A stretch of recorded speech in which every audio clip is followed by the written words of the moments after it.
Saludos cordiales amigos, muy pero muy buenas tardes. Estamos generando un nuevo programa aquí en Crónicas Invisibles y en Mirada Latam para abordar una nueva temática internacional, entendiendo la coyuntura, con este interés, ¿no?, también de fomentar el pensamiento crítico.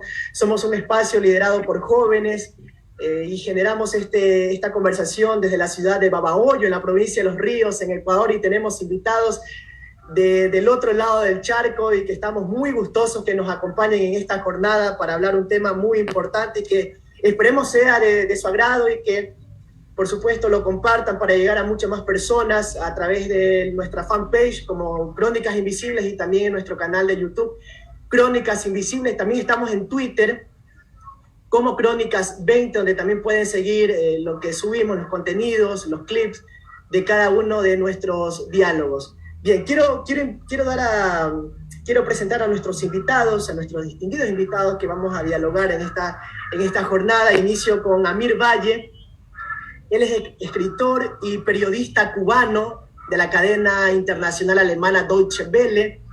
Ha publicado más de una treintena de libros y también dirige una revista hispanoamericana de cultura llamada Otro Lunes. Reside en Berlín y le damos una cordial bienvenida, estimado Amir. Buenas tardes. Buenas tardes y muchas gracias por la invitación.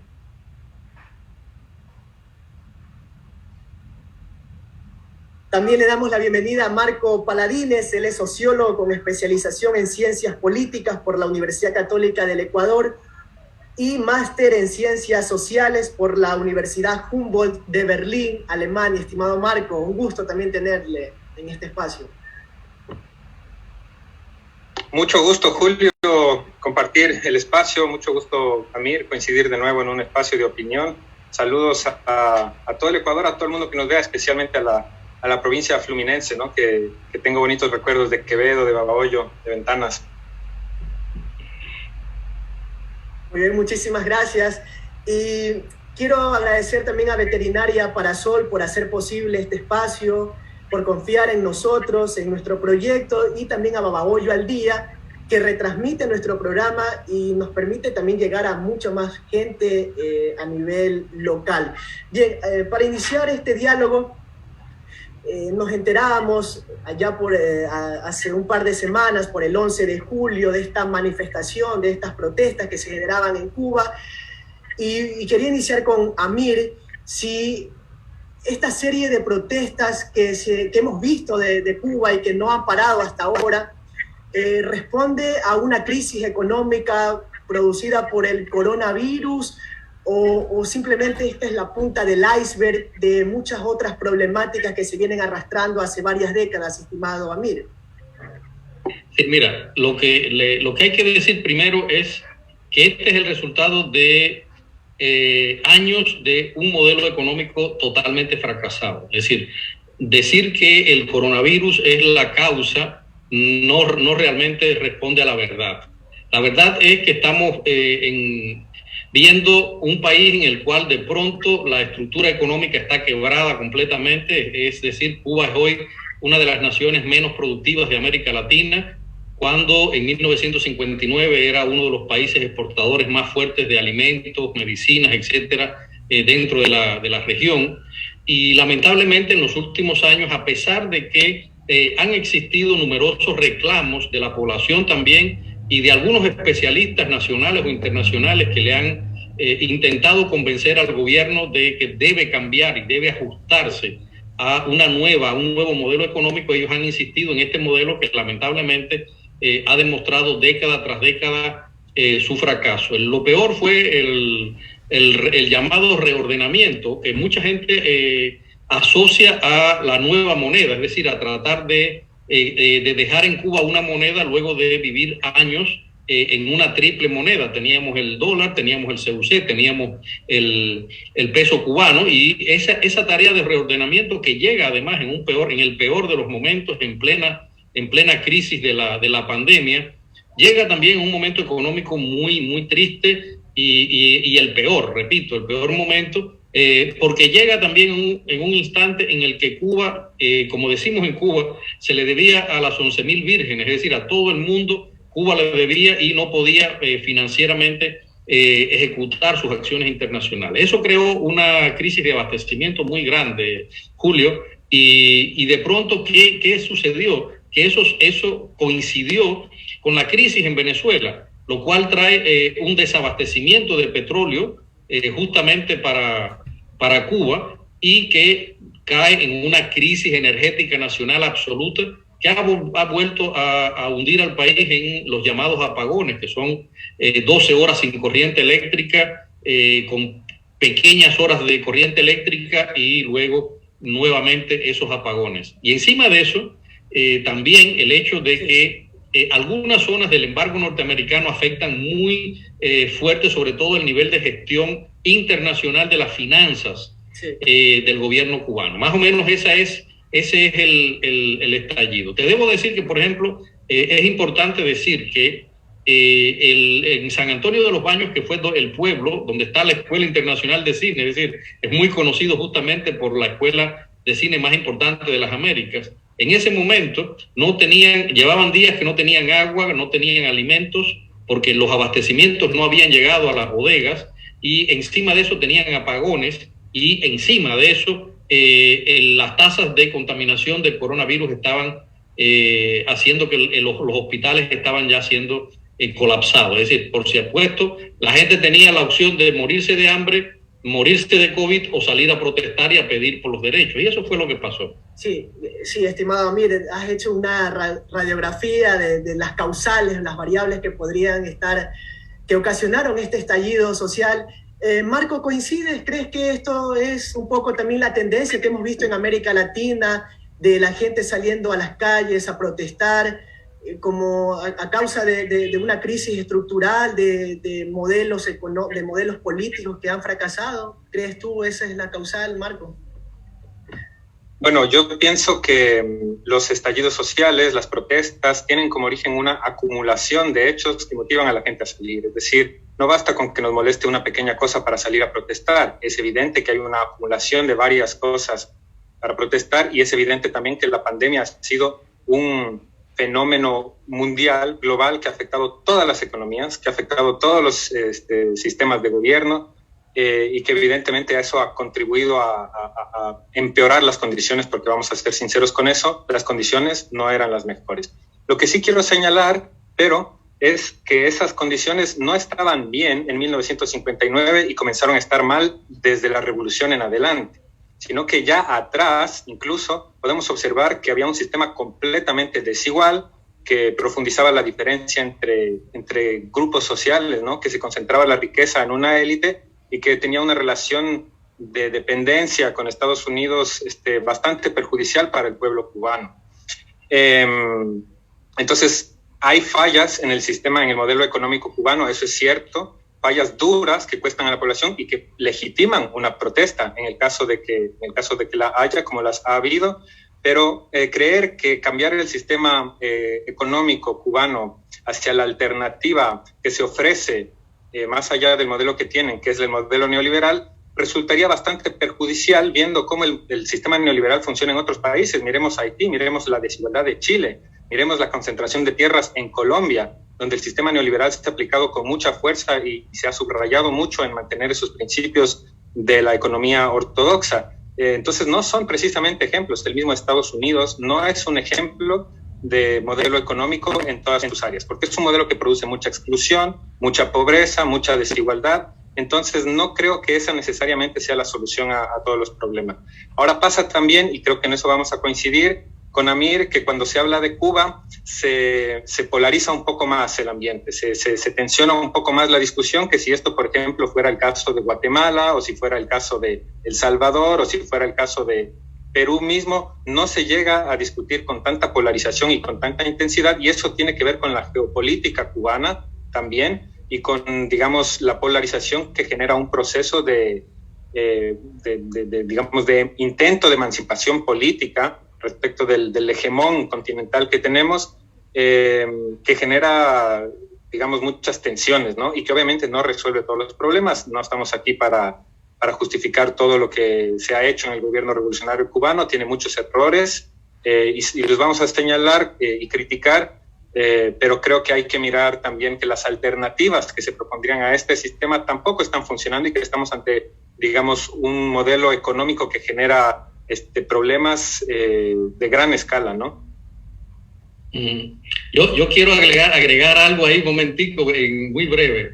Y te propongo, Julio, que hagamos un programa para eliminar ese mito. Es decir, antes de 1959 en Cuba era un país muy dividido, completamente, pero había muchas cosas que eran 10 veces superiores a lo que sucede hoy en Cuba. Lamentablemente es una vergüenza, pero es así. Yo he dicho muchas veces que el programa más contrarrevolucionario que existe es justamente el manifiesto que hizo Fidel Castro en 1953 en el juicio del Moncada, donde él hacía un análisis de la sociedad que ellos querían cambiar y donde proponían lo que fue después el programa social de la revolución. Si tú analizas esa propuesta de Fidel, es decir, lo que Fidel dice que era el país que él quería cambiar, y analizas lo que sucede hoy, vas a encontrar lamentablemente muchas malas sorpresas, ¿no? Es decir, no es todo, Marco, todo no es negativo en ese sentido. Es una de las propuestas que ha hecho la propaganda revolucionaria, lamentablemente. Y lo que sí quiero decirte algo, es decir, cuando nosotros decimos que es necesario un cambio, nosotros no estamos hablando de un cambio a modelos neoliberales, estamos hablando de un cambio que se estrene desde Cuba, con los cubanos, por los cubanos, fíjate, con los cubanos, por los cubanos, y que nos permita a todos establecer nuestros sistemas y decir, bueno, vamos a probar en este caso, en el otro caso, como se hacía antes de 1959. Teníamos una democracia absolutamente imperfecta, como en todos los lugares, pero se avanzaba y se podía trabajar en ese sentido. Hoy tenemos, lamentablemente, Marco, un gobierno que impide la iniciativa privada, un gobierno que impide no el hecho simple de la iniciativa, sino el hecho simple de una propuesta distinta que se aplique a nivel estatal. Es decir, porque todo está centralizado precisamente porque ese modelo tiene de raíz, tiene ese gran problema. Es decir, que hay un grupo de personas que deciden todo lo que se aplica y lamentablemente eso es un error. Es decir, no se trabaja en consenso, incluso en muchos casos podríamos estar aquí haciendo 3 programas de las veces que al propio Fidel Castro, que era una persona que solía aplicar y tratar de buscar cosas y buscó durante mucho tiempo salidas alternativas al país en su medida, cómo se le sugirieron un grupo de cambios y ni siquiera él las aceptó porque venían del capitalismo, porque podrían, vamos a decir, desvirtuar determinadas razones ideológicas, que es lo fundamental. Es decir, de pronto se priorizaba el desarrollo económico, el desarrollo financiero, el desarrollo social a la ideología. Por eso nosotros decimos, no queremos. Primero, yo soy el primero que digo, y lo debo decir completamente, que no quiero interferencias de Estados Unidos ni de ningún otro lugar, pero que nos dejen a nosotros los cubanos establecer nuestros modos. Y quienes lo hemos hecho, lo hemos intentado hacer, hemos sufrido determinadas cosas. Yo mismo estoy desterrado de mi país, es decir, de pronto alguien decidió que yo no podía vivir en mi país porque quería plantear determinados modos de vista que no eran los que ellos tenían.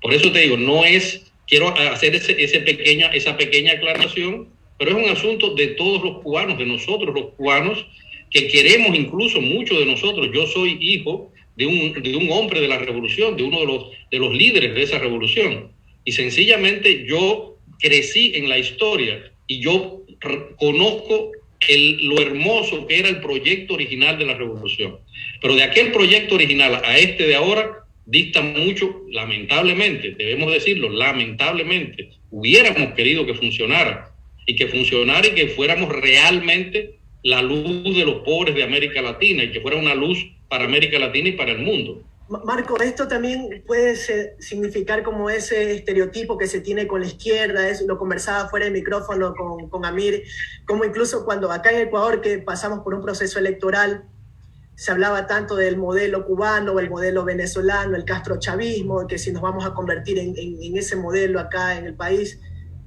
¿Crees que un poco ahí se desvirtúa lo real, por dónde debe pasar en la discusión en este tema de políticas que puedan al final beneficiar a una comunidad, a toda la población, para responder a estas demandas sociales, como el alimento, como el tema de una salud de nivel sanitario, educación, bueno, de más demandas sociales?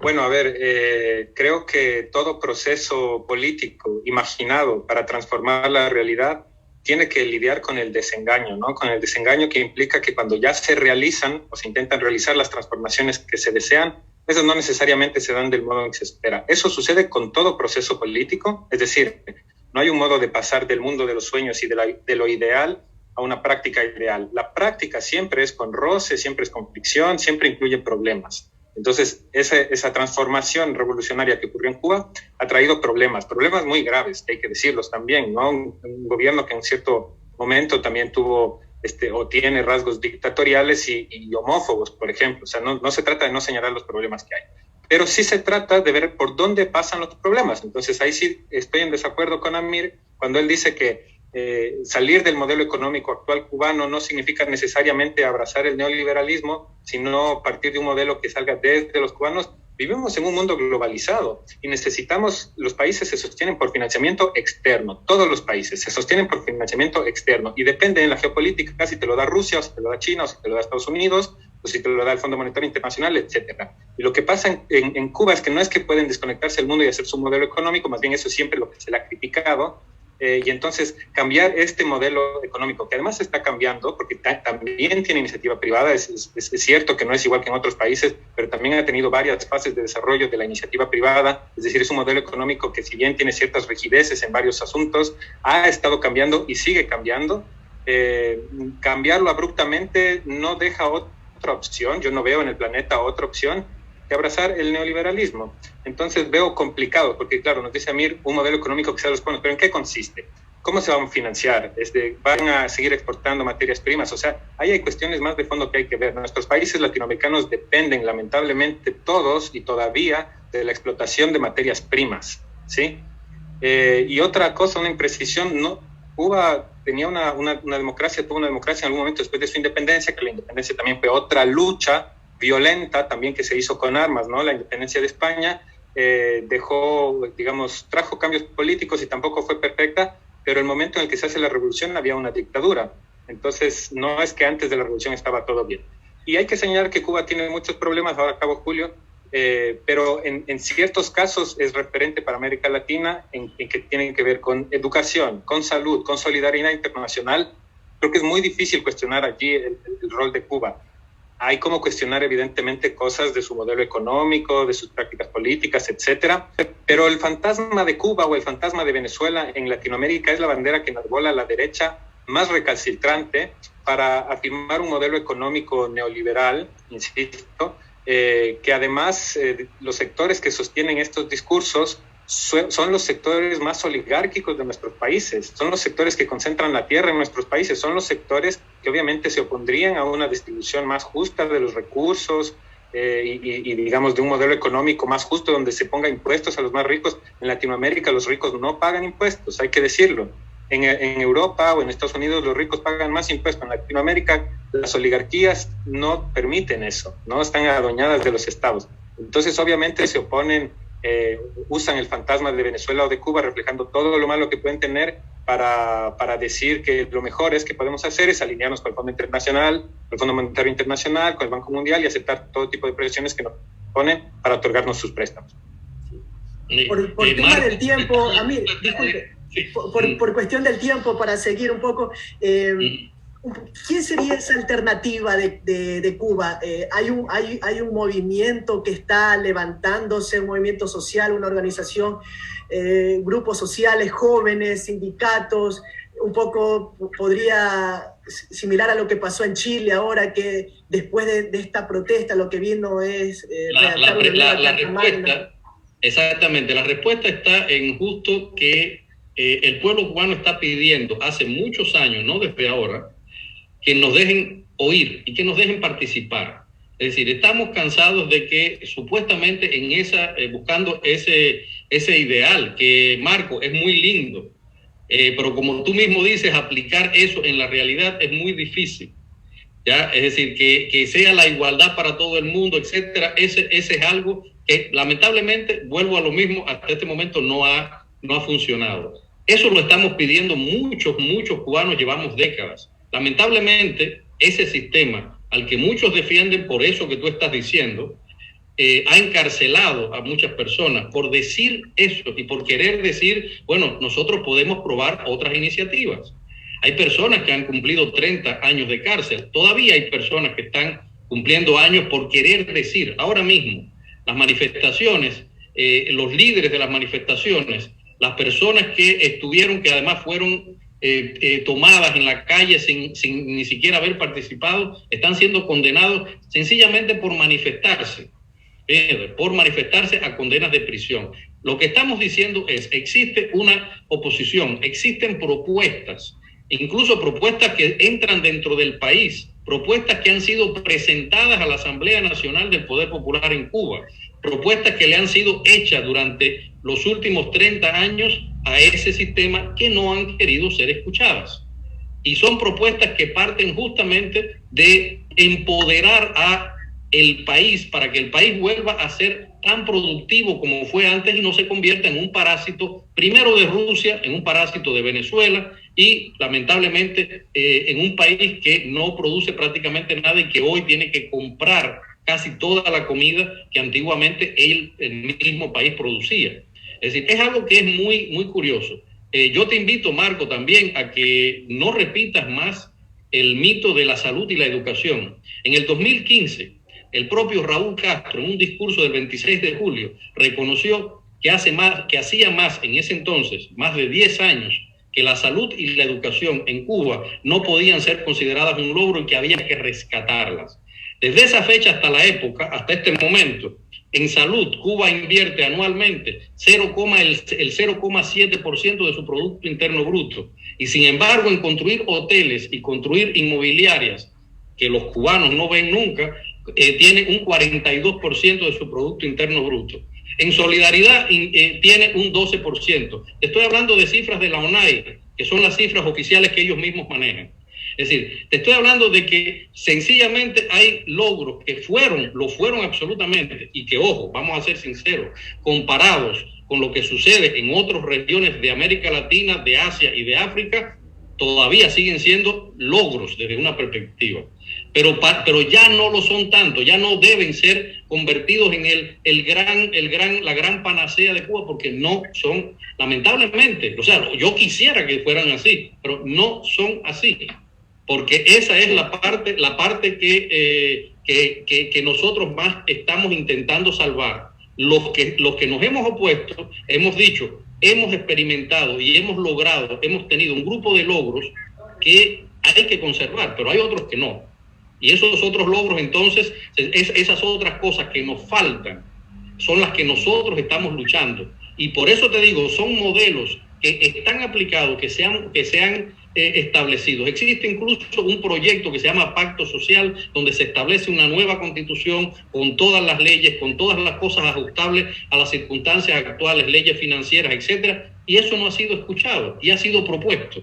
Es decir, no podemos lograr una solución en Cuba, no por el hecho de que tengamos que irnos a un modelo neoliberal obligatoriamente, sino sencillamente porque nadie nos escucha y no podemos ni siquiera ver el peligro de, bueno, vamos a estar condenados a irnos a un modelo neoliberal.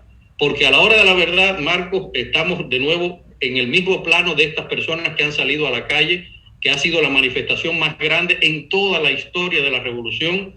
Es decir, en 40 ciudades del país, la gente sin ningún tipo de organización, porque aquí en Estados Unidos no le pagó a nadie, como están diciendo ellos, mintiendo absolutamente. Es decir, esa gente salieron a la calle porque no tenían otra opción, porque la opción era o morirse de hambre o morirse de COVID o salir. Y entonces lo que estamos tratando de evitar es que se llegue a ese plano y que se llegue al plano lamentable de que por primera vez en la historia del país, en toda la historia, un presidente lance a una parte del pueblo a combatir contra otra parte del pueblo. Bueno, es decir, este tema, este tema tiene muchas aristas y el tiempo siempre va a ser nuestro peor enemigo. Claro, lo que mencionaba Amir, en la década de los 90 ya se dio una movilización en Cuba, pero no tuvo la fuerza que ha tenido ahora. Sin duda también el Internet, las redes sociales han jugado un papel muy importante en eso. Marco, por ejemplo, Biden ha mencionado que él va a revertir políticas de Trump, de Donald Trump. Incluso también en las últimas horas estuve revisando que sancionaron al ministro de Fuerzas Armadas por un abuso a derechos humanos, Álvaro López Miera, y ahí hubo un cruce de palabras también por parte del canciller cubano, mencionando que eso es injusto. ¿Realmente tú cómo ves esa política internacional Cuba, Estados Unidos? ¿Realmente a Estados Unidos le interesa realmente responder a esas, o que se mejoren las condiciones humanas de los cubanos, que se respeten los derechos humanos, o crees que hay otro trasfondo, hay otro interés? Bueno, para comenzar a responder a tu pregunta, Julio, hay que revisar nada más las intervenciones de Estados Unidos. Ni siquiera estoy hablando en los últimos 100 años, ¿no? Las intervenciones de Estados Unidos en Venezuela, en Bolivia, ¿no? O sea, probadas, ¿no? O sea, por ejemplo, no de Estados Unidos como el Estado de Estados Unidos, sino también de sectores, por ejemplo, de la oligarquía colombiana, de algunas oligarquías que están, y de los mercenarios, ¿no? De esta nueva forma de invadir países a través de empresas privadas, básicamente, ¿no? Que se ha revelado. De hecho está preso el anterior ministro de gobierno de Bolivia, del gobierno de facto de Áñez, justamente por estar en vínculos con estas empresas de mercenarios que invaden países. Es decir, hay intereses de por medio que no son despreciables, ¿no? Sino que a veces terminan en magnicidios también. A ver, la discusión sobre Cuba es muy polarizante y a mí me gustaría hacer un ejercicio de despolarizar, porque no todo es blanco o negro. Es verdad que la educación y la salud, y me parece un magnífico ejercicio de autocrítica que lo haya dicho Raúl Castro, que ya no son, me parece genial que lo diga, o sea, que un país que fue referente en educación y en salud, porque mientras Cuba redujo la tasa de analfabetismo al 0%, mientras el resto de Latinoamérica estaba en condiciones muy lejanas de eso, me parece bien que lo reconozcan, que ya no es algo de lo que alegrarse y seguir festejando, sino que hay que trabajar en eso. A ver, ¿cómo se puede romper esa polarización y esa visión tan binaria, tan blanco y negro, ¿no? Tan binaria sobre todo? Pensemos en esto. Las personas que han salido a protestar en Cuba, esa es mi opinión, tienen todo el derecho de salir a protestar. Y toda violencia de cualquier estado represivo es condenable. Y el apagar la libertad de expresión es condenable. O sea, todas las afectaciones a los derechos humanos son lamentables y tienen que ser condenadas. Eso es una cosa, digamos, en la que yo estoy completamente de acuerdo con que las personas en Cuba se manifiesten, y jamás compraría la narrativa de decir son todos pagados por los yanquis. Eso, sin embargo, no implica que los yanquis, o digamos que el gobierno de Estados Unidos, esté detrás. O sea, las dos cosas son verdad. No es que solo hay la una narrativa o la otra narrativa. No vamos a ponernos en ese plan polarizante. Vamos a reconocer que hay necesidades legítimas por las cuales el pueblo cubano tiene todo el derecho de reclamar y tiene el derecho de autodeterminarse y de cambiar su forma de gobierno si es que es un movimiento mayoritario que así lo considera. Ahora, no pensemos que allí no hay manipulación y no hay intereses extranjeros, porque evidentemente no ahora, sino hace mucho tiempo, Estados Unidos principalmente tiene un interés en desestabilizar al gobierno cubano, ha invadido Cuba, ha intentado invadir Cuba varias veces, es decir, no ha sido respetuoso con la política cubana. Entonces, si nos salimos de esas polarizaciones, podemos ahí coincidir en algunas cosas, a mí, porque a lo mejor tenemos diferencias de modelo económico, de esas cosas, pero podemos coincidir en algunas cosas. No intervención. Deberíamos exigir el cese al bloqueo, por ejemplo. O sea, el embargo debe acabar, porque no va a solucionar ningún problema para Cuba. Entonces, en esas cosas en que podemos coincidir, deberíamos como ahí buscar nuestras posibilidades. Después vamos a discutir si el modelo económico es otro, pero vamos a defender los derechos humanos, pero también vamos a defender el derecho de Cuba a ser un país soberano, ¿no? O sea, que no sea una potencia extranjera internacional la que decida su destino. Entonces, hay que ver, ¿no? O sea, Obama hizo una política de aproximación a Cuba, sobre todo simbólica, ¿no? Que es importante, yo no quito importancia a eso, aunque haya sido sobre todo simbólica. Trump, sabemos el disparate que hizo, aumentó, pero ahora, digamos, no se ve un esfuerzo real por cambiar las relaciones con Cuba, y en las Naciones Unidas, Israel y Estados Unidos, vaya parejita, sigue votando, digamos, se abstiene cuando condenan el bloqueo contra Cuba. Entonces, creo que podemos mirar las cosas con más matices así, ¿no? Y ahí sí vamos a poder entender que lo que está pasando en Cuba es una crisis múltiple, como la están pasando en otros países también. En Ecuador también tenemos problemas con el sistema económico, el desempleo está creciendo muchísimo, ¿verdad? La pandemia fue terrible, el manejo de la pandemia fue terrible, o sea, Julio lo conoce bien, todo el Ecuador lo conoce bien, el mundo se enteró de las imágenes trágicas, es decir, tenemos crisis que tienen también un origen, digamos, de una dimensión planetaria en muchos sentidos, ¿no? La crisis climática no se va a resolver por un gobierno u otro gobierno, pero sí por un modelo económico, por ejemplo, porque el modelo económico que profundiza la crisis climática tiene que ver con el extractivismo sin contemplaciones de los recursos naturales, y en eso ha caído el mismo gobierno cubano, ¿no? Y los gobiernos llamados de izquierda de Latinoamérica, que también han tenido una política extractivista sin piedad con la naturaleza, ¿no? Y han desplazado y han racializado, digamos, discriminado racialmente a las poblaciones que vivían allí. Entonces, viendo esos matices, sí creo que se pueden construir muchos caminos para el futuro de Cuba, que es importante, porque creo que la importancia simbólica de Cuba, estemos de acuerdo o no estemos de acuerdo, para Latinoamérica, como un pueblo que lucha y que defiende la soberanía y que ha estado ahí poniendo la cara por todo el continente, eso no lo podemos perder, y más bien eso es lo que necesitamos encontrarle futuros, ¿no? Y muchos futuros, ojalá plurales, abiertos, muchos futuros.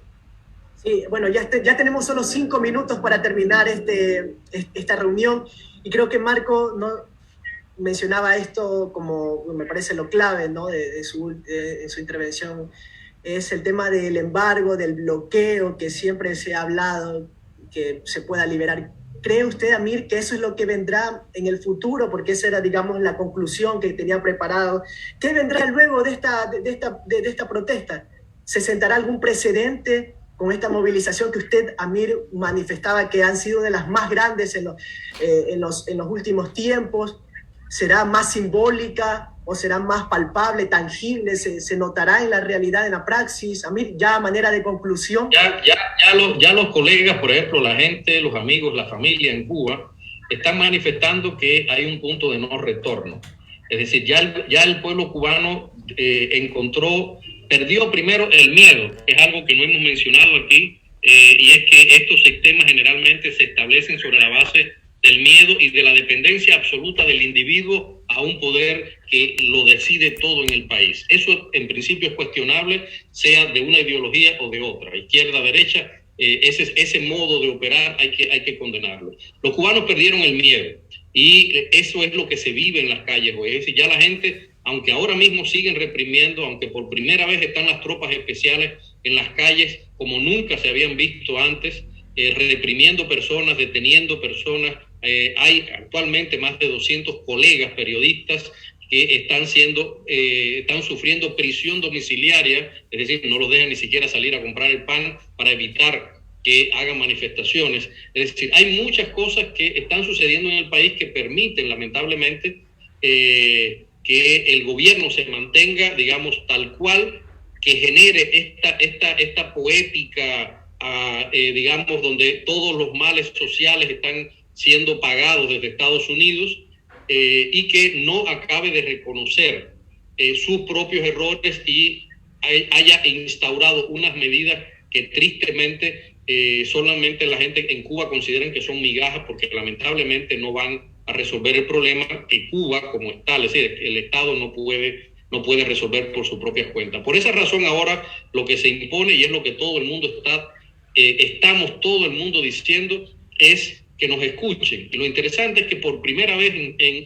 62 años de revolución, tantas las personas que fueron parte del gobierno como nosotros estamos en una misma línea, la mayoría, Julio, diciéndole al gobierno: tienen que escucharnos, tenemos propuestas, hay que hacer cambios, hay que buscar consenso más allá de la ideología.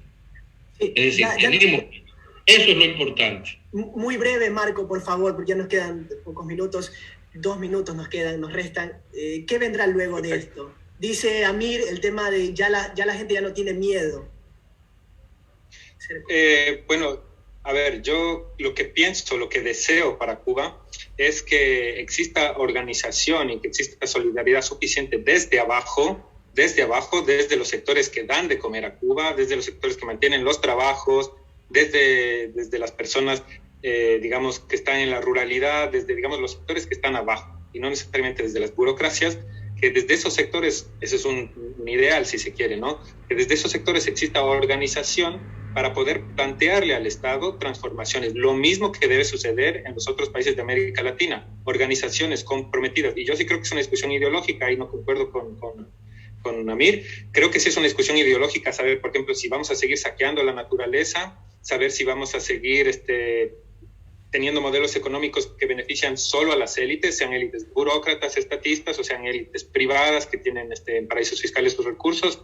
Entonces, lo importante sería como que estas nuevas movilizaciones que hay en Latinoamérica, en Chile, en Colombia, en Ecuador, en Cuba, en Haití, sean capaces, digamos, de plantear transformaciones del Estado, del modo en que se relaciona el Estado a la sociedad. Esperemos que esto pase y que no sea en términos violentos, y esperemos sobre todo, ese es mi mayor deseo, que no caiga, digamos, que no se aprovechen, digamos, sectores más reaccionarios, que aprovechen la situación legítima, como digo, del pueblo cubano protestando, para encaramarse en el poder de alguna forma de facto, ¿no? Eso, esperemos que eso no suceda. Esperemos que haya autocrítica de parte del Estado cubano, y con eso concluyo. Esperemos que sepan escuchar, como dice Amir, ¿no? Que desde el Partido Comunista Cubano también se escuche y se generen transformaciones incluso internas, ¿no? Que dentro del Partido Cubano puedan haber transformaciones internas, relevos generacionales, etcétera.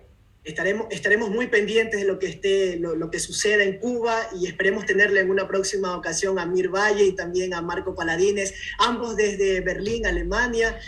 Agradecerles por tomarse ese tiempo de conversar con nosotros desde Babahoyo, Ecuador. A ustedes, amigos, compartan nuestros contenidos, suscríbanse a nuestro canal de YouTube como Crónicas Invisibles y síganos en nuestra fanpage también como Crónicas Invisibles. Yo leía algo de ese: Estados Unidos y Cuba, la relación nunca ha sido indiferente, siempre amor u odio. Y también el tema de dónde sale ese financiamiento para responder a esas demandas sociales, ¿no? Lo que hablaba del extractivismo, Marco Paladines, que ha sido un gran dilema acá en América Latina. De mi parte, muchísimas gracias. Mi nombre es Julio Ceballos y los esperamos en una próxima ocasión. Ya se nos acabó el tiempo. Gracias, de verdad. Está bien. Y será hasta una próxima ocasión. Gracias.